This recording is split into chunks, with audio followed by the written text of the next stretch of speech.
Group 1 aspirants కోసం టీసాట్ నిర్వహిస్తున్నటువంటి ప్రతిష్టాత్మక కార్యక్రమానికి స్వాగతం. ఈ వీడియోలో మనం సైన్స్ అండ్ టెక్నాలజీ పాఠ్యాంశాలలో భాగంగా కంప్యూటర్స్కి సంబంధించిన అంశాలు పరిశీలిస్తూ ఉన్నాం. దీంట్లో ఈరోజు ఈ వీడియోలో డిజిటల్ ఇండియాకు సంబంధించినటువంటి అంశాలు తెలుసుకునే ప్రయత్నం చేద్దాం. ముఖ్యంగా మనకు డిజిటల్ ఇండియాకు సంబంధించి 2 డైమెన్షన్స్లో క్వశ్చన్ అడిగేందుకు వీలుంటుంది. దీంట్లో ప్రధానంగా డిజిటల్ ఇండియా ప్రధాన విభాగాల గురించి రాయండి అని కానీ, లేదా డిజిటల్ ఇండియాను గురించి రాయండి అని కానీ, మరొక ఏరియాలో డిజిటల్ ఇండియా యొక్క మూల స్తంభాల గురించి రాయండి అనే ఓరియంటేషన్లో క్వశ్చన్ అడిగేందుకు అవకాశం ఉంది. ఇక్కడ డిజిటల్ ఇండియాలో ప్రధాన విభాగాలుగా 3 రకాల విభాగాల గురించి నేర్చుకుంటాం. అదేవిధంగా మూల స్తంభాలకు సంబంధించి 9 ఏరియాలను మనం అధ్యయనం చేయాల్సి ఉంటుంది. అదేవిధంగా ఇటీవలి కాలంలో డిజిటల్ ఇండియా యొక్క ఫలాలు ఏ విధంగా ఉన్నాయనే ఓరియంటేషన్ కూడా మనం పరిశీలించాల్సి వస్తుంది. సో ఈ క్రమంలో డిజిటల్ ఇండియాను గురించి రాయమన్నా, లేదా డిజిటల్ ఇండియా ప్రధాన విభాగాల గురించి రాయమన్నా ఏ విధమైనటువంటి ఆన్సర్ ఓరియంటేషన్ ఉండాలనేది తెలుసుకునే ప్రయత్నం చేద్దాం. సో క్వశ్చన్ యొక్క స్ట్రాటజీని మనం డిజిటల్ ఇండియాను గురించి చర్చించండి, డిజిటల్ ఇండియాను గురించి చర్చించండి అని ఇక్కడ తీసుకోవడం జరిగింది. ముఖ్యంగా చూస్తే ప్రస్తుతం మనం ఉన్నది సాంకేతిక యుగం కదండి, టెక్నాలజీ ఎరాగా మనకి ఇక్కడ చెప్తున్నాం, సాంకేతిక యుగం. మరి సాంకేతిక యుగంలో సాంకేతికత సహాయంతో ప్రభుత్వం చేసేటటువంటి ఏ పథకమైనా కావచ్చు, సర్వీస్ అయినా కావచ్చు, అదేవిధంగా దాని యొక్క ఇతరత్ర కార్యక్రమాలన్నీ కూడా ప్రజలకు మరింత చేరువ చేసేటటువంటి క్రమంలో ఏ విధమైనటువంటి దారులు ఉన్నాయి అనేది కనుగొనాల్సి వస్తుంది నిత్యం. తమ యొక్క దైనందిన కార్యకలాపాల కోసం ప్రజలు ఇంకా కూడా కొన్ని సందర్భాలలో ఫిజికల్గా ఆఫీసుల చుట్టూ, కార్యాలయాల చుట్టూ, అధికారుల చుట్టూ తిరుగుతున్నటువంటి పరిస్థితి ఉంది. మరి ఆ క్రమంలో వారి యొక్క సాధారణ పనులను సైతం, అదేవిధంగా జీవన ఉపాధి కోసం చేసేటటువంటి ఉద్యోగాలను, ఇతరత్ర ఉపాధి మార్గాలను సైతం ఒక రోజో ఒక పూటో పనంగా పెట్టాల్సి వస్తుంది. మరి ఈ క్రమంలో వారి యొక్క ఆదాయం అనేది కొంత తగ్గిపోయేటటువంటి ప్రమాదం కూడా ఉంది. సో అలాంటి పరిస్థితుల నుంచి తప్పించడం కోసం భారత ప్రభుత్వం ప్రతిష్టాత్మకంగా డిజిటల్ ఇండియా కార్యక్రమాన్ని రూపొందించడం జరిగింది. దీని యొక్క ప్రధాన ఉద్దేశం ఏంటంటే, ప్రభుత్వం యొక్క పరిపాలనను కావచ్చు, ప్రభుత్వం అందించేటటువంటి సర్వీసెస్ను కావచ్చు, వీటన్నింటినీ ప్రజల ముంగిటికి తీసుకొని పోయేటటువంటి కార్యక్రమంగా దీన్ని చూస్తాం. అయితే ఇదే ఓరియంటేషన్లో గతంలో మనకు ఈ గవర్నెన్స్ ప్రణాళికలు చాలా ఉన్నాయి. ఈ గవర్నెన్స్ దీంట్లో భాగంగా మీ సేవా సెంటర్స్ని ఎస్టాబ్లిష్ చేసి అక్కడి నుంచి కొన్ని రకాలైనటువంటి సర్టిఫికెట్లను పొందే విధానాన్ని కావచ్చు, లేదా కొన్ని లావాదేవీలు జరుపుకునేటటువంటి ఉద్దేశాలను కావచ్చు, ఆ సర్వీస్ సెంటర్స్కి అనేది అందించడం జరిగింది. మరి ఈ క్రమంలో డిజిటల్ ఇండియా రూపంలో మరి ఈ గవర్నెన్స్ ప్రణాళికలన్నీ ఏ విధంగా మారిపోయాయనే విషయాలను సైతం మనం ఇక్కడ అర్థం చేసుకోవాల్సి వస్తుంది. ముఖ్యంగా డిజిటల్ ఇండియాకు సంబంధించినటువంటి ప్రధాన విభాగాల మీద చర్చించే ప్రయత్నం చేద్దాం. భారత ప్రజలకు ప్రభుత్వ సేవలను మరింత చేరువ చేసేటటువంటి సదుద్దేశంతో భారత ప్రభుత్వం డిజిటల్ ఇండియా కార్యక్రమాన్ని ఒక ఉద్యమంలా, ఒక మూమెంట్లా చేపట్టడం అనేది జరిగింది. ఇది ఏ ఒక్క రాష్ట్రానికో, ఒక్క ప్రాంతానికో పరిమితమైనది కాదు. దేశవ్యాప్తంగా ఉన్నటువంటి ప్రతి పౌరుడు కూడా డిజిటల్ ఇండియా మాధ్యమంగా ప్రయోజనాలు పొందాలనేటటువంటి సదుద్దేశం మనకి ఇక్కడ కనిపిస్తూ ఉంది. అదేవిధంగా చూస్తే ఈ కార్యక్రమాల అమలు కోసం అంతర్జాల మౌలిక వసతులను అభివృద్ధి పరిచి, అంటే ఇంటర్నెట్ కోసం ఇంటర్నెట్ ఇన్ఫ్రాస్ట్రక్చర్స్ అనొచ్చు మనం, ఇంటర్నెట్ ఇన్ఫ్రాస్ట్రక్చర్. సో అంటే ఏంటి, అంతర్జాలాన్ని అందించేటటువంటి సదుపాయాలను మనము విపరీతంగా, గణనీయంగా పెంపొందించాల్సి వస్తుంది. తద్వారా దేశ ప్రజలందరూ కూడా అంతర్జాల కనెక్టివిటీకి దగ్గరగా ఉండాలనేటటువంటి ఓరియంటేషన్ కూడా మనకి ఇక్కడ కనిపిస్తూ ఉంది. అదేవిధంగా చూస్తే దేశవ్యాప్తంగా అంతర్జాల అనుసంధానతను పెంచి దేశాన్ని సాంకేతిక రంగం సహాయంతో మరింత శక్తివంతంగా మార్చడం, తద్వారా ఎలక్ట్రానిక్ మాధ్యమాల ద్వారా పౌర సేవలను ప్రజలకు చేరువ చేయడం ఈ కార్యక్రమం యొక్క లక్ష్యాలుగా మనకు కనిపిస్తూ ఉన్నాయి. అందుకనే డిజిటల్ ఇండియాకు సంబంధించి మనం ఒక ఈక్వేషన్ని చెప్పుకుంటామండి. దీన్ని మనం సింపుల్గా IT plus IT is equal to IT అంటే ఏంటి, ఇక్కడ ఐటీ అంటే మొట్టమొదటి ఐటీ మనకి ఇక్కడ ఇండియా టుడే, అంటే ప్రస్తుతం ఉన్నటువంటి భారతదేశం. దీనిని సెకండ్ ఐటీ దేన్ని రిఫ్లెక్ట్ చేస్తుంది అంటే ఇన్ఫర్మేషన్ టెక్నాలజీని రిఫర్ చేస్తుంది. Information technology. So India today అంటే ప్రస్తుతం ఉన్నటువంటి భారతదేశం యొక్క ముఖ చిత్రాన్ని ఇన్ఫర్మేషన్ టెక్నాలజీ సహాయంతో ఏ విధంగా చేయాలి దీన్ని? India tomorrow. ఇండియా టుమారో అంటే భవిష్యత్ భారతాన్ని ప్రస్తుతం ఉన్నటువంటి స్థితి నుంచి ఇన్ఫర్మేషన్ టెక్నాలజీ సహాయంతో మొత్తంగా మార్చేటటువంటి, సమూలంగా మార్చివేసేటటువంటి ఒక ప్రయత్నంగా డిజిటల్ ఇండియాను చూస్తాం. ఈ క్రమంలోనే ఇటీవల కాలంలో డిజిటైజేషన్ ద్వారా, అదేవిధంగా క్యాష్లెస్ ట్రాన్సాక్షన్స్ కావచ్చు, డిజిటల్ పేమెంట్స్ కావచ్చు, వీటన్నిటి యొక్క సంఖ్య గణనీయంగా పెరిగినట్లుగా మనకు గణాంకాలు చెప్తూ ఉన్నాయి. మరి వీటన్నింటినీ కూడా మనము డిజిటల్ ఇండియాలో భాగంగా చేపట్టినటువంటి కార్యక్రమాలుగా మనం ఇక్కడ చూడాల్సి వస్తుంది. అదేవిధంగా చూస్తే అనేక ప్రభుత్వ విభాగాలు కావచ్చు, మంత్రిత్వ శాఖలు కావచ్చు, తమ యొక్క సర్వీసెస్ని పౌరులకు అందించేటటువంటి క్రమంలో మొత్తం కార్యక్రమాలను డిజిటలైజేషన్ చేసి వాటి ద్వారా కార్యక్రమాలు అందిస్తున్నటువంటి పరిస్థితులు మనం గమనించవచ్చు. మనకు అదేవిధంగా చూస్తే ఇప్పుడు చేపడుతున్నటువంటి టీశాట్ కార్యక్రమాలు సైతం మనకు డిజిటలైజేషన్ కార్యక్రమాలుగానే మనం ఇక్కడ గమనించాల్సి వస్తుంది. డిజిటల్ తెలంగాణలో అత్యంత సక్సెస్ అయినటువంటి కార్యక్రమాలలో టీశాట్ కార్యక్రమాలు అనేవి ముందున్నాయి కాబట్టి వీటన్నింటిని మనము ఈ రకమైనటువంటి ఓరియంటేషన్, లైవ్ ఎగ్జాంపుల్స్ అన్నింటిని మనము డిజిటల్ తెలంగాణ మరియు డిజిటల్ ఇండియా అనేటటువంటి అంశాలలో భాగంగా వీటిని మనము అక్కడక్కడ స్పృశించుకుంటూ పోతే మనకు ఎవాల్యుయేషన్ ప్రాసెస్లో ఎక్కువ మార్కులు రావడానికి అవకాశం అనేది దొరుకుతుంది. ఈ క్రమంలో దేశవ్యాప్తంగా పట్టణ ప్రాంతాలకే పరిమితమైన అంతర్జాల సంబంధ మౌలిక వసతులను గ్రామీణ ప్రాంతాలకు చేరువ చేసి భవిష్యత్తు భారతాన్ని డిజిటలీకరించేందుకు గాను డిజిటల్ ఇండియా కార్యక్రమము జూలై 1, 2015న భారత ప్రధాని నరేంద్ర మోడీ గారి చేతుల మీదుగా ప్రారంభించడం జరిగింది. డిజిటల్ ఇండియా కార్యక్రమంలో ఉన్నటువంటి ప్రధాన భాగాలు 3. మరి వాటి గురించి తెలుసుకునేటటువంటి ప్రయత్నం చేద్దాం. ఇక్కడ మొట్టమొదటి డిజిటల్ ఇండియా ప్రధాన విభాగంగా మనకి ఇక్కడ డిజిటల్ మౌలిక వసతుల కల్పన అనేది ప్రధానంగా కనిపిస్తూ ఉంది. ఇంత క్రితమే మాట్లాడుకున్నాం ఒక మాట ఏంటంటే పట్టణ ప్రాంతాలతో పాటుగా గ్రామీణ ప్రాంతాలలో కూడా ఈ అంతర్జాల వసతులను కల్పించాలనేటటువంటిది కనిపిస్తుంది. ముఖ్యంగా చూస్తే పట్టణ ప్రాంతాల్లో జనాభా అనేది అత్యధికంగా ఉంటుందని మనందరికీ తెలిసిందే. సో ఇలా అధికంగా ఉన్నటువంటి జనాభాను ఆధారంగా చేసుకొని ఈ ఇంటర్నెట్ సర్వీస్ ప్రొవైడర్స్ కావచ్చు, టెలికాం సర్వీస్ ప్రొవైడర్స్ కావచ్చు, తమ యొక్క పెట్టుబడులను అధికంగా పెట్టి పట్టణ ప్రాంతాలలో తద్వారా వారు అధిక ఆదాయాన్ని పొందేటటువంటి క్రమాన్ని మనం ఇక్కడ చూస్తాం పట్టణ ప్రాంతాలకు సంబంధించి. మరి గ్రామీణ ప్రాంతాలలో జనాభా సాంద్రత పట్టణ ప్రాంతాలతో కంపేర్ చేస్తే చాలా తక్కువగా ఉంటుంది గ్రామీణ ప్రాంతాలలో.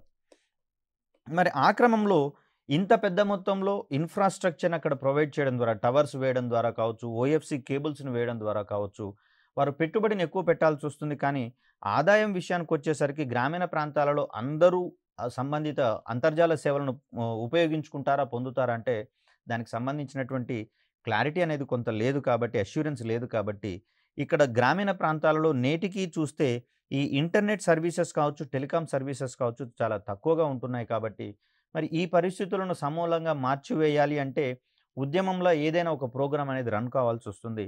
దాంట్లో భాగంగా రూపొందించిందే మనకి ఇక్కడ డిజిటల్ ఇండియా కార్యక్రమం. దీంట్లో భాగంగా డిజిటల్ మౌలిక వసతుల కల్పన ఇది పట్టణ ప్రాంతాలలో పెద్దగా మనం చేయాల్సినటువంటి అవసరం లేదు. దీంట్లో మనము మోడర్నైజేషన్ కావచ్చు, అప్గ్రేడేషన్ కావచ్చు చేయాల్సినటువంటి అవసరం ఉంది. దీని పట్టణ ప్రాంతాలతో పాటు గ్రామీణ ప్రాంతాలకు సైతం ఈ డిజిటల్ మౌలిక వస్తువుల కల్పన అనేది గణనీయంగా పెరగాల్సి ఉంది. సో ఇందుకు గాను పౌర సేవలను సత్వరం అందించేందుకు ప్రధాన మాధ్యమంగా వేగవంతమైనటువంటి అంతర్జాల సౌకర్యాలను అందుబాటులోకి తీసుకొని రావడం. ఇక్కడ మొబైల్ కమ్యూనికేషన్స్ ద్వారా అంటే ఇప్పుడు అంతర్జాల సౌకర్యాలను అందించే క్రమంలో 2 పద్ధతులు అనేవి మనకు అందుబాటులో ఉన్నాయండి.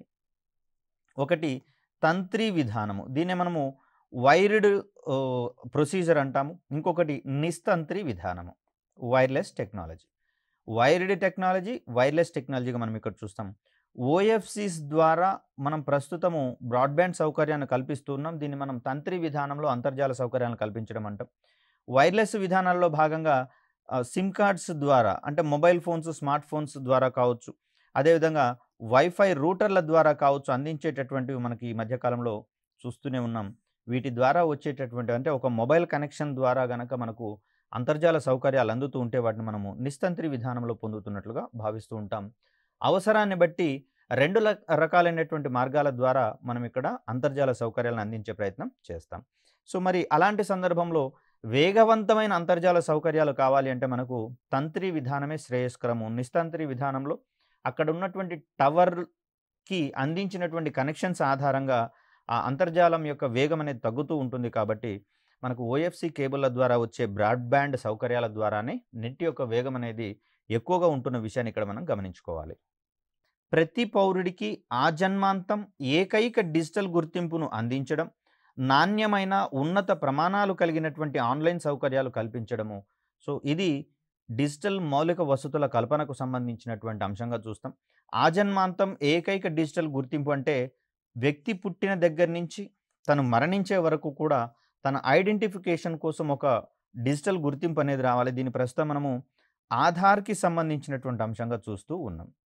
సో, ఇక్కడ ఇంటర్నెట్ సౌకర్యం కావాలి అన్నా కూడా మనం ఆధార్ కార్డు గనక ఇచ్చినట్లయితే ప్రతి వ్యక్తికి ఒకటే ఆధార్ కార్డ్ అనేది ఉంటుంది. యూనిక్ ఐడెంటిఫికేషన్‌గా ఉంటుంది కాబట్టి, సదరు ఆధార్ కార్డు నంబర్ల ద్వారా ఎన్ని కనెక్షన్స్ అనేవి ఇండివిడ్యువల్‌గా వ్యక్తులు పొందడం జరిగింది అనేటటువంటి అంశాలలో మనం ఒక ఖచ్చితమైనటువంటి లెక్కలు రావడానికి అవకాశం ఉంటుంది కాబట్టి, ఇది ఆధార్ కార్డు ద్వారా వారికి ఒక డిజిటల్ గుర్తింపును అందించడం అనేది మనం ఇక్కడ ప్రధానంగా చూస్తూ ఉన్నాం.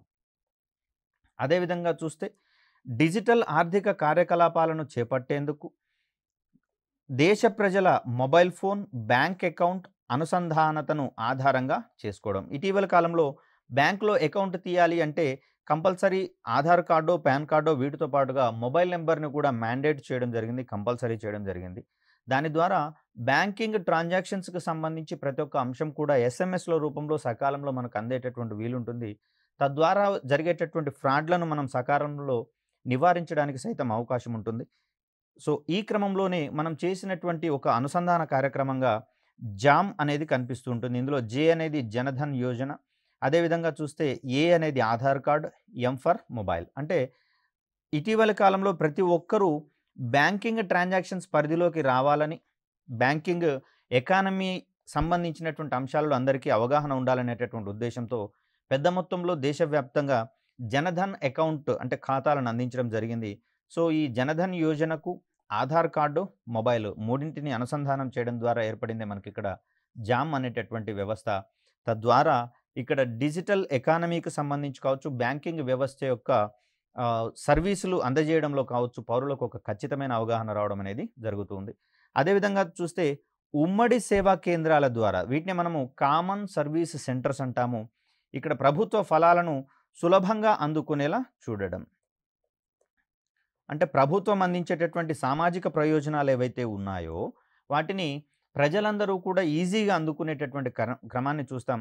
ముఖ్యంగా చూస్తే ఈ ఉమ్మడి సేవా కేంద్రాలు అనేవి ప్రతి గ్రామ పంచాయతీ పరిధిలో ఉంటాయి కాబట్టి, ప్రజలు తమకు అనువైనటువంటి సమయాలలో గ్రామ పంచాయతీలను సందర్శించి ఉమ్మడి సేవా కేంద్రాల ద్వారా సంబంధిత ప్రయోజనాలు పొందేటందుకు అవకాశం ఉంటుంది. గతంలో అయితే ఖచ్చితంగా మండల కేంద్రాలకు వెళ్ళి అక్కడ ఉన్నటువంటి ప్రభుత్వ కార్యాలయాల చుట్టూ తిరగాల్సి వచ్చేది. కానీ ఇక్కడ ప్రస్తుతము సదరు సేవా కార్యక్రమాలన్నీ కూడా గ్రామ పంచాయతీ పరిధిలోకి పోవడం అనేది జరిగింది. అక్కడ గ్రామ పంచాయతీ లెవెల్‌లో మనకి సదుపాయాలు అందే క్రమాన్ని మనం ఇక్కడ చూస్తూ ఉన్నాం.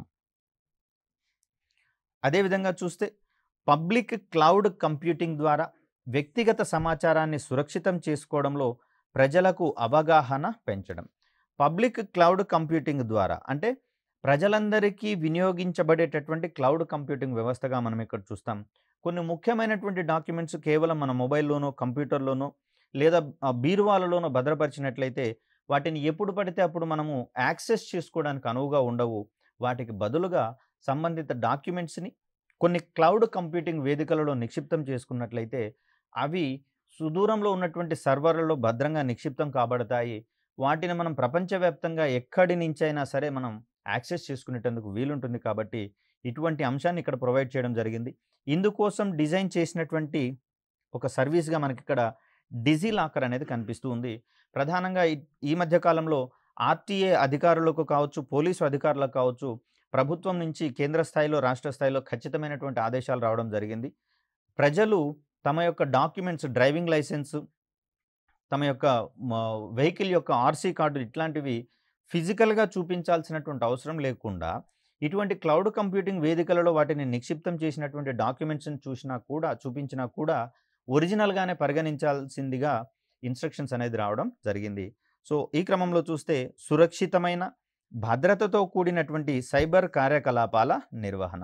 మరి డిజిటల్ ఇండియాలో మొత్తంగా చూస్తే మనము కార్యక్రమాలన్నింటినీ డిజిటలైజ్ చేసి అంతర్జాల మాధ్యమంగా అందిస్తున్న క్రమంలో సైబర్ నేరాలు పెరిగేందుకు మరెక్కువ అవకాశం ఉంటున్నటువంటి దృష్ట్యా ఇక్కడ మనం సైబర్ కార్యకలాపాల యొక్క సెక్యూరిటీని పెంచాల్సినటువంటి అవసరం ఉంది. ఆ దిశగా కూడా డిజిటల్ ఇండియా ప్రధానంగా దృష్టి సారించడం జరిగింది. మరొక ముఖ్యమైనటువంటి విభాగాన్ని చూస్తే ప్రభుత్వ సేవలను డిజిటల్ మాధ్యమంగా అందించడము. దీన్నే మనము మొబైల్ మాధ్యమంగా కావచ్చు, లేదా అంతర్జాల మాధ్యమంగా కావచ్చు అందించేటటువంటి సదుపాయంగా మనం ఇక్కడ చూస్తూ ఉన్నాం. వివిధ ప్రభుత్వ విభాగాలు లేదా న్యాయ విభాగాల సేవలన్నింటినీ ఒకచోటకు చేర్చి ఆన్‌లైన్ వేదికల ద్వారా వాటి సేవలు సజావుగా అందేలా చూడడం అనేది మనకి ఇక్కడ ప్రధానంగా కనిపిస్తుంది. మనకు ఒకటి గమనిస్తే టీ-ఫోలియో అనేటటువంటి యాప్ ఒకటుందండి. ఇది తెలంగాణ ప్రభుత్వం వారు ఏర్పాటు చేసినటువంటి కార్యక్రమంగా చూస్తూ ఉన్నాం. దీంట్లో కుల ధృవీకరణ, ఆదాయ ధృవీకరణ, నివాస ధృవీకరణకు సంబంధించినటువంటి సర్టిఫికెట్స్ సైతం ఇక్కడ అప్లై చేసుకొని పొందేటటువంటి క్రమాన్ని ఇక్కడ మనం చూస్తూ ఉన్నాం. అదేవిధంగా ఈ ఆర్‌టీఏ అధికారులు విధించినటువంటి చలాన్లను సైతం మనం ఇటువంటి వేదికల ద్వారా చెల్లించేటటువంటి సదుపాయం అనేది మనకు రావడం జరిగింది. ముఖ్యంగా చూస్తే ఇప్పుడు ప్రస్తుతము హైదరాబాద్ వంటి నగరాలలో ఎక్కడైతే ట్రాఫిక్ రూల్స్ అతిక్రమిస్తారో అక్కడ కెమెరాల ద్వారా వాటిని గుర్తించి సంబంధిత వాహనం యొక్క నంబర్‌ని ట్రేస్ చేసి ఫైన్‌లు వేయడం అనేది జరుగుతుంది. మరి ఈ ఫైన్‌లు ఎవరికి ఎన్ని వేశారో వారికి తెలియనట్లయితే అక్కడ వారు చెల్లించేటటువంటి అవకాశం లేదు. మరో రకంగా చూస్తే ప్రధానంగా వీరంతా అద్దె గృహాలలో ఉన్నటువంటి పరిస్థితులున్నాయి. సో, ఉద్యోగరీత్యా కావచ్చు, చదువు రీత్యా కావచ్చు, వారు తరచుగా ఈ నివాస స్థలాలను మార్చే అవకాశం ఉంది. మరి వాటి యొక్క రెసిడెన్స్‌ని మనం సంబంధిత డాక్యుమెంట్‌లలో రిఫ్లెక్ట్ చేసే అవకాశం ఉండొచ్చు, ఉండకపోవచ్చు. మరి సంబంధిత చలానాలన్నీ కూడా పాత అడ్రస్‌కే వెళ్ళినట్లయితే వారికి సంబంధిత సమాచారం అనేది తెలియదు కాబట్టి, ఇటువంటి క్రమంలో టీ-ఫోలియో కావచ్చు, ఆర్‌టీఏ వారు రూపొందించినటువంటి ఎమ్-వాలెట్ అటువంటివి ఇవన్నీ మనకు సంబంధిత చలానాలు ఎన్నున్నాయో చూపించడమే కాకుండా, అక్కడి నుంచే నేరుగా మనం చలానాలు పే చేసేటటువంటి పరిస్థితి కూడా ఉంది. ఇవే చలానాలు కనుక మనం సుదీర్ఘకాలం కట్టకుండా పోతే వాహనాన్ని జప్తు చేయడమో, లేదా డ్రైవింగ్ లైసెన్స్ క్యాన్సిల్ చేయడమో వంటి ప్రమాదాలు కూడా ఉంటున్నాయి కాబట్టి, ఈ ఓరియంటేషన్‌లో మనకు ప్రజలకు చేరువ చేసేటటువంటి సకాలంలో వారిని అలర్ట్ చేసేటటువంటి వేదికలుగా ఇవి మనకు పనికొస్తూ ఉన్నాయి. అదేవిధంగా చూస్తే ఆన్‌లైన్, మొబైల్ ఫోన్ల మాధ్యమంగా వాస్తవంగా అందాల్సినటువంటి సేవలను మరింత సులభంగా అందుబాటులోకి తీసుకొని రావడం, క్లౌడ్ వేదికల్లో నిక్షిప్తం చేసిన వ్యక్తిగత డాక్యుమెంట్లను ఏ ప్రాంతం నుంచైనా పొందేలా అందుబాటులో ఉంచడం అనేది మనం ఇక్కడ గమనించాల్సినటువంటి అంశము. ఇటీవల కాలంలో వాహనాల ఇన్సూరెన్స్‌కి సంబంధించి కూడా మనం ఫిజికల్‌గా డాక్యుమెంట్స్‌ని మన వెంట తీసుకొని వెళ్ళాల్సినటువంటి అవసరం లేదు. సంబంధిత మెయిల్‌లో వచ్చినటువంటి సాఫ్ట్ కాపీస్‌ని చూయించినా కూడా వాటిని మనం ఫిజికల్‌గా ఒరిజినల్ పత్రాలను చూపించినట్లుగానే భావించాల్సి వస్తుందని ఇప్పటికే ఇన్‌స్ట్రక్షన్స్ రావడం అనేది జరిగింది కాబట్టి, మనకు నిరంతరం మొబైల్ అనేది అందుబాటులో ఉంటుంది. కాబట్టి తద్వారా అందులో నిక్షిప్తం చేసినటువంటి డాక్యుమెంట్స్‌ని సైతం మనం సమర్పించుకుంటే సంబంధిత చలానాల నుంచి మనం బయటపడేందుకు అవకాశం ఉంటుంది. అదేవిధంగా క్లౌడ్ వేదికల్లో నిక్షిప్తం చేసినటువంటి డాక్యుమెంట్స్ సైతం ఒరిజినల్‌గానే పరిగణిస్తూ వాటిని కూడా మనం నిరంతరం అప్డేట్ చేయాల్సినటువంటి అవసరం ఉంది. ఇటీవల కాలంలో గమనిస్తే ఇన్సూరెన్స్‌కు సంబంధించి మనం రెన్యువల్ చేసిన తర్వాత ఆ డేట్స్ అనేది ఆర్‌టీఐ ఎమ్-వాలెట్‌లో రిఫ్లెక్ట్ కావడం అనేది జరగట్లేదు. అదేవిధంగా పోలీసు వారి దగ్గర ఉన్నటువంటి సాఫ్ట్‌వేర్‌లో కూడా అవి అప్డేట్ కావడం లేదు జరగట్లేదు కాబట్టి, వీటిని మరింత తాజా సమాచారాన్ని పొందేలా చేయాల్సినటువంటి పరిస్థితి మనకక్కడ కనిపిస్తూ ఉంది. అదేవిధంగా చూస్తే డిజిటల్ మాధ్యమాల్లోకి రూపాంతరం చెందించినటువంటి సేవల ద్వారా వ్యాపార నిర్వహణను అభివృద్ధి పరచడం మరియు సులభతరం చేయడం. ఇటీవల కాలంలో కామర్స్ అనేది చాలా అమోఘమైనటువంటి అభివృద్ధిని కనిపిస్తూ ఉంది. సో, దీంట్లో భాగంగా మనకు యూపీఐ సేవలు అనేవి రావడం జరిగింది. సులభంగా మనం పేమెంట్లు చెల్లించడానికి. అదేవిధంగా భీమ్, Bharat interface for money transactions అనేటటువంటిది మనకి ఇక్కడ రావడం అనేది జరిగింది. వీటన్నింటి ద్వారా కామర్స్‌కు సంబంధించినటువంటి చెల్లింపులను మనం సులభంగా వారికి చెల్లించి సకాలంలో మనం వస్తువులను పొందేటటువంటి వీలు కల్పించడం జరిగింది. మొన్న కరోనా సమయంలో ఇటువంటి కామర్స్ వెబ్‌సైట్స్ అన్నీ కూడా ఫిజికల్‌గా అమౌంట్‌ని రిసీవ్ చేసుకోవడానికి నిరాకరించిన దరిమిల వీటికి మరింత ఆదరణ పొందిన విషయాన్ని మనందరం చూసే ఉన్నాం. అదేవిధంగా చూస్తే ఆర్థిక లావాదేవీలను ఎలక్ట్రానిక్ మాధ్యమంగా అందించడం, నగదు రహిత లావాదేవీలను ప్రోత్సహించడం, క్యాష్‌లెస్ ట్రాన్సాక్షన్స్ అంటాము. ఇక్కడ మనము మన పాకెట్లలో అమౌంట్‌ని నిరంతరం క్యారీ చేయాల్సినటువంటి అవసరం లేకుండా సంబంధిత యూపీఐ అకౌంట్లు ఉంచడం ద్వారా లేదా భీమ్‌లో మనము మన యొక్క వివరాలు నమోదు చేసి మన యొక్క బ్యాంక్ పర్టిక్యులర్స్ ఇవ్వడం ద్వారా భీమ్ వంటి యాప్‌ల ద్వారా నేరుగా సదరు వ్యాపారులకు కావచ్చు, సంస్థలకు కావచ్చు నగదు చెల్లింపులు చేసేటటువంటి సౌలభ్యం మనకు ఇప్పటికే అందుబాటులోకి రావడం జరిగింది. జియోస్పేషియల్ ఇన్ఫర్మేషన్ సిస్టమ్స్ వంటి వ్యవస్థలను విధానపరమైనటువంటి నిర్ణయాలు తీసుకోవడంలో, అదేవిధంగా అభివృద్ధి కార్యక్రమాలలో వినియోగించడం అనేది కూడా మనం ఇక్కడ గమనిస్తూ ఉన్నాం. గతంతో పోలిస్తే ప్రస్తుతము భూ సర్వే చేసేటటువంటి క్రమంలో మ్యాన్ పవర్ అనేది చాలా వరకు తగ్గిపోయినటువంటి క్రమాన్ని మనం ఇక్కడ గమనించవచ్చు. ఏ విధమైనటువంటి సర్వేలు చేయాలన్నా, రోడ్ కన్‌స్ట్రక్షన్ చేసేటటువంటి క్రమంలో అలైన్‌మెంట్ చూడాలన్నా కూడా ప్రస్తుతం మనము డిజిటలైజ్ చేసినటువంటి రికార్డులను పరిశీలించి సంబంధిత వ్యవస్థలను చాలా తక్కువ కాలంలో ఎస్టాబ్లిష్ చేసుకునేటటువంటి క్రమాన్ని మనం గమనించవచ్చు. ఇదే ఓరియంటేషన్‌లో తెలంగాణ గవర్నమెంట్ 33 జిల్లాలను ఏర్పాటు చేసినటువంటి క్రమంలో అతి తక్కువ సమయంలో ఎటువంటి ఫిజికల్ సర్వేస్‌కి ఆస్కారం లేకుండా, ఎటువంటి మ్యాన్ పవర్‌ని అక్కడ రిక్రూట్ చేసుకోకుండా కేవలము మ్యాప్స్, గూగుల్ మ్యాప్స్ వంటి వ్యవస్థల ద్వారా సంబంధిత సరిహద్దులను నిర్ణయించి కొత్త జిల్లాలను ఫార్మ్ చేసినటువంటి సంగతి మనందరికీ తెలిసిందే. దాన్ని కూడా ఈ రకమైనటువంటి వ్యవస్థలను వినియోగించుకోవడంలో భాగంగానే మనం చూడాల్సి ఉంటుంది.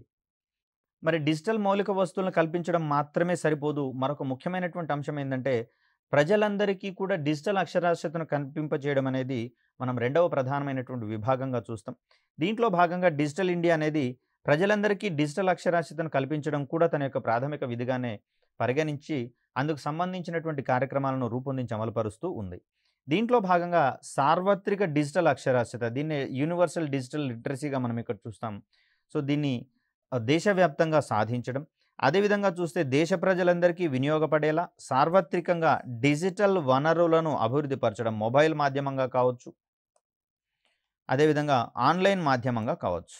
ఆన్‌లైన్ అంటే ఇక్కడ కంప్యూటర్‌కి సంబంధించినటువంటి వ్యవస్థల ద్వారా వారికి అందుబాటులో ఈ సదుపాయాలన్నింటినీ పెంపొందించేటటువంటి క్రమాన్ని మనం ఇక్కడ చూడవచ్చు. సో ఇందుకోసం మరి ప్రభుత్వం ఏం చేసింది అంటే, డిజిటల్ వనరులను లేదా సేవలను అన్ని భారతీయ భాషల్లో అందుబాటులో ఉండేలా చూడడం.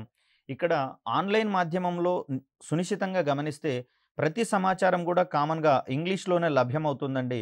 మరి హై వాల్యూమ్స్‌లో ఉండేటటువంటి ఈ డేటా, అధిక మొత్తంలో ఉండేటటువంటి ఇంగ్లీష్ డేటాని మనం చదివి అర్థం చేసుకోవాలంటే ఎక్కువ సమయం పట్టేందుకు అవకాశం ఉంటుంది.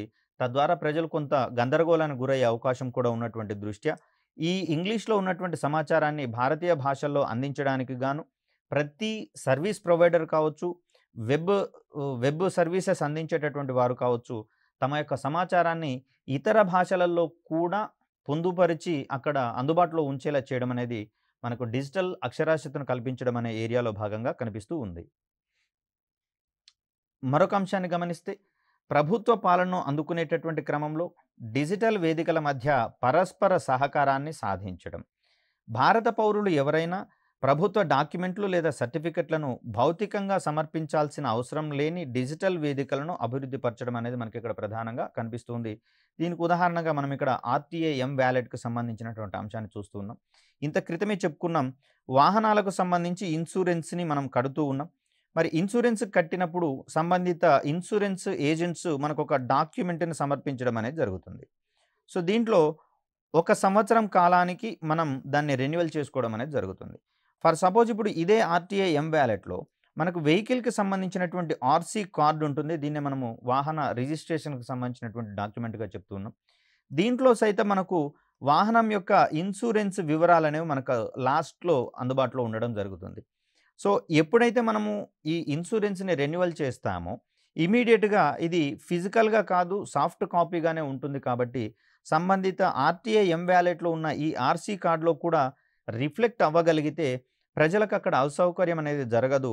సంబంధిత అధికారులు ఇమ్మీడియేట్‌గా వాటిని టాలీ చేసేందుకు అవకాశం ఉంటుంది. ఇన్సూరెన్స్ గనుక చెల్లించకపోతే సంబంధిత జరిమానాను విధించేటందుకు అవకాశం ఉంది.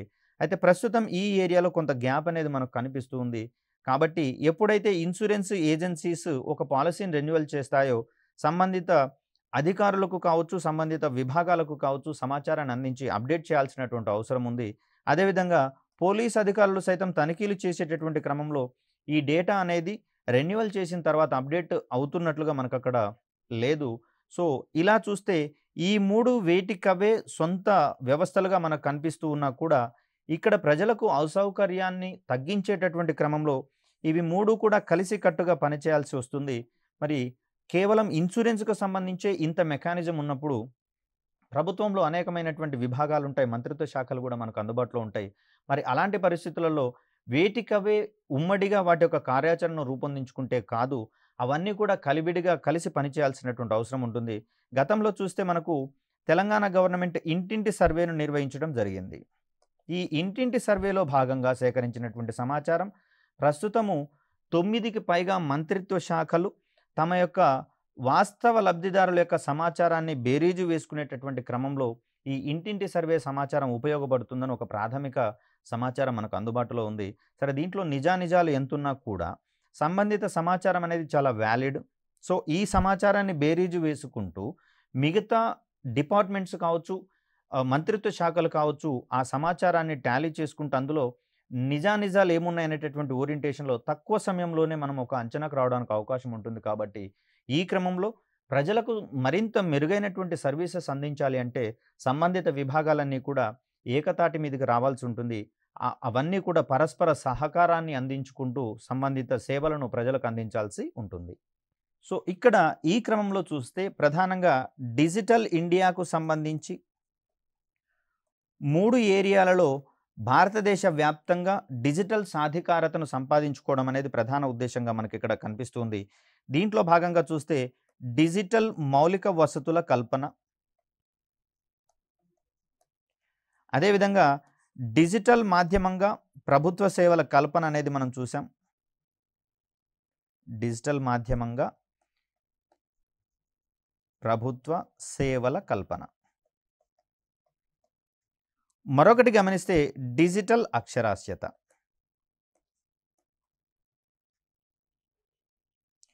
సో, దీంట్లో ఏ ఒక్క విభాగం కుంటుపడినా కూడా ప్రధానంగా అది డిజిటల్ ఇండియా మొత్తం కార్యక్రమాన్ని ఎఫెక్టివ్ చేసేటటువంటి అవకాశం ఉంది. ఇప్పటికీ కూడా మారుమూల ప్రాంతాలలో కొన్ని సందర్భాలలో 2G కనెక్షన్స్ మీదనే, అంటే మొబైల్ టెక్నాలజీలో 2G కమ్యూనికేషన్స్ మీదనే ప్రధానంగా ఆధారపడినటువంటి పరిస్థితి. మరి 2G సర్వీసెస్ ద్వారా మనకు అంతర్జాల సేవలు లభ్యం కావండి. ఇది కేవలము 3G టెక్నాలజీ నుంచి మనకు అడ్వాన్స్డ్‌గా అందుబాటులోకి రావడం అనేది జరిగింది. 3G ఉన్న దగ్గర కొంచెము అంతర్జాల సౌకర్యాలనేవి ఎక్కువ మొత్తంలో కనిపిస్తూ ఉన్నాయి. 4G రాకతో అంతర్జాలం యొక్క వేగం పెరిగినట్లుగా మనం గమనిస్తూనే ఉన్నాం. దీన్ని మరింతగా పెంచేటటువంటి క్రమంలో మనకు 5G ఆవిర్భావం అనేది జరుగుతూ ఉంది. మరి ఇలా చూస్తే ఈ అంతర్జాల సౌకర్యాల యొక్క ఎవల్యూషన్ అనేది 3G యుగం నుంచి ఎక్కువ కావడం అనేది జరిగింది. మరి ప్రధానంగా ఇంకా కూడా మనం 2G మీదనే డిపెండ్ అవుతున్నటువంటి గ్రామీణ ప్రాంతాలు ఉన్నాయి. మరి అలాంటి సందర్భాలలో వారికి మనము డిజిటలైజ్ చేసినటువంటి పౌర సేవలు కల్పించాలి అంటే మరెంతో శ్రమించాల్సి ఉంటుంది. తద్వారా అక్కడ ఉన్నటువంటి టవర్స్ అన్నింటిని కూడా అప్‌గ్రేడ్ చేస్తూ అక్కడున్న 2G సర్వీసెస్‌ని మనం సమూలంగా మార్చివేసి 3Gకి గాని, 4Gకి గాని మారాల్సినటువంటి అవసరం ఉంది. దీంట్లో భాగంగా ప్రభుత్వం వారు అక్కడ అధిక మొత్తంలో మొబైల్ టవర్స్‌ని అందుబాటులోకి తీసుకొని రావడం, అదేవిధంగా అక్కడున్నటువంటి గ్రామ పంచాయతీలన్నింటికీ కూడా ఓఎఫ్‌సీల ద్వారా బ్రాడ్‌బ్యాండ్ సౌకర్యాన్ని కల్పించేటటువంటి బృహత్తర కార్యక్రమాన్ని మీదకు వేసుకోవాల్సి వస్తుంది. తద్వారా మాత్రమే దేశవ్యాప్తంగా ఉన్నటువంటి అన్ని ఏరియాస్‌కి యూనిఫామ్‌గా, యూనివర్సల్‌గా ఉండేటటువంటి బ్రాడ్‌బ్యాండ్ సర్వీసెస్ అందించడానికి మనకు అవకాశం అనేది దొరుకుతుంది. మరొక దాన్ని చూస్తే మనము డిజిటల్ మాధ్యమంగా ప్రభుత్వ సేవల కల్పన. అంత క్రితం చెప్పుకున్నాం మనం. ఏ ఒక చిన్న ప్రభుత్వ ప్రయోజనం కావాలన్నా, సర్వీస్ కావాలన్నా కూడా మనం నిరంతరం కూడా ఆఫీసుల చుట్టూ తిరగాల్సినటువంటి పరిస్థితి. మరి ఆ క్రమంలో మనం యొక్క జీవనోపాధిని కొంతసేపు పక్కన పెట్టుకొని ఆఫీసులకు వాటికి మనం సమయాన్ని వెచ్చించాల్సి వస్తుంది. సో, ఈ అసౌకర్యాలన్నింటిని తగ్గించుకుంటూ గ్రామ పంచాయతీ లెవెల్స్‌లోనే సీఎస్‌సీస్ అంటే ఉమ్మడి సేవా కేంద్రాలను ఎస్టాబ్లిష్ చేయడం ద్వారా, మీ సేవా కేంద్రాలను ఎస్టాబ్లిష్ చేయడం ద్వారా సంబంధిత సదుపాయాలు, సర్వీసెస్ అన్నీ కూడా ఒకే చోట పొందేటటువంటి మార్గాన్ని మనం ఇక్కడ గమనిస్తూ ఉన్నాం. అదేవిధంగా ఇటీవల కాలంలో తెలంగాణ ప్రభుత్వం రూపొందించినటువంటి ధరణి వెబ్‌సైట్ అనేది కూడా మనకిక్కడ ఈ క్రమంలోనే చూడాల్సి వస్తుంది. దీని ద్వారా భూ సంబంధ రికార్డులను కూడా మనము ఒకే చోట పొందేటటువంటి వీలుంటుంది మీ సేవ సర్వీస్ ఇట్లాంటి వాటి ద్వారా. అదేవిధంగా వీటన్నింటినీ తీసుకొచ్చిన తర్వాత ప్రజలకు వాటిని వినియోగించేటందుకు అవసరమైనటువంటి డిజిటల్ అక్షరాస్యతను సైతం అందించాలనేది డిజిటల్ ఇండియా తన యొక్క బృహత్తర కార్యక్రమంగా ప్రాథమిక విధిగా నిర్ధారించుకొని ఈ 3 విభాగాల మీద ప్రధానంగా దృష్టి సారించడం అనేది జరిగింది. వీటి తర్వాత దీనిని మరింతగా ప్రజలకు చేరువ చేసేటటువంటి క్రమంలో ఒక 9 కీలక ఏరియాలను మూల స్తంభాలుగా పరిగణించి వాటిని అమలుపరిచేటటువంటి బాధ్యతను వేసుకుంది. తద్వారా భవిష్యత్ భారతాన్ని డిజిటల్ మయం చేయడానికి గాను కంకణం కట్టుకున్నట్లుగా మనకి ఇక్కడ డిజిటల్ ఇండియా కార్యక్రమం కనిపిస్తూ ఉంది. మరొక చక్కటి వీడియోతో మీ ముందుకు వచ్చే ప్రయత్నం చేస్తాను. అప్పటి వరకు సెలవు. ధన్యవాదాలు.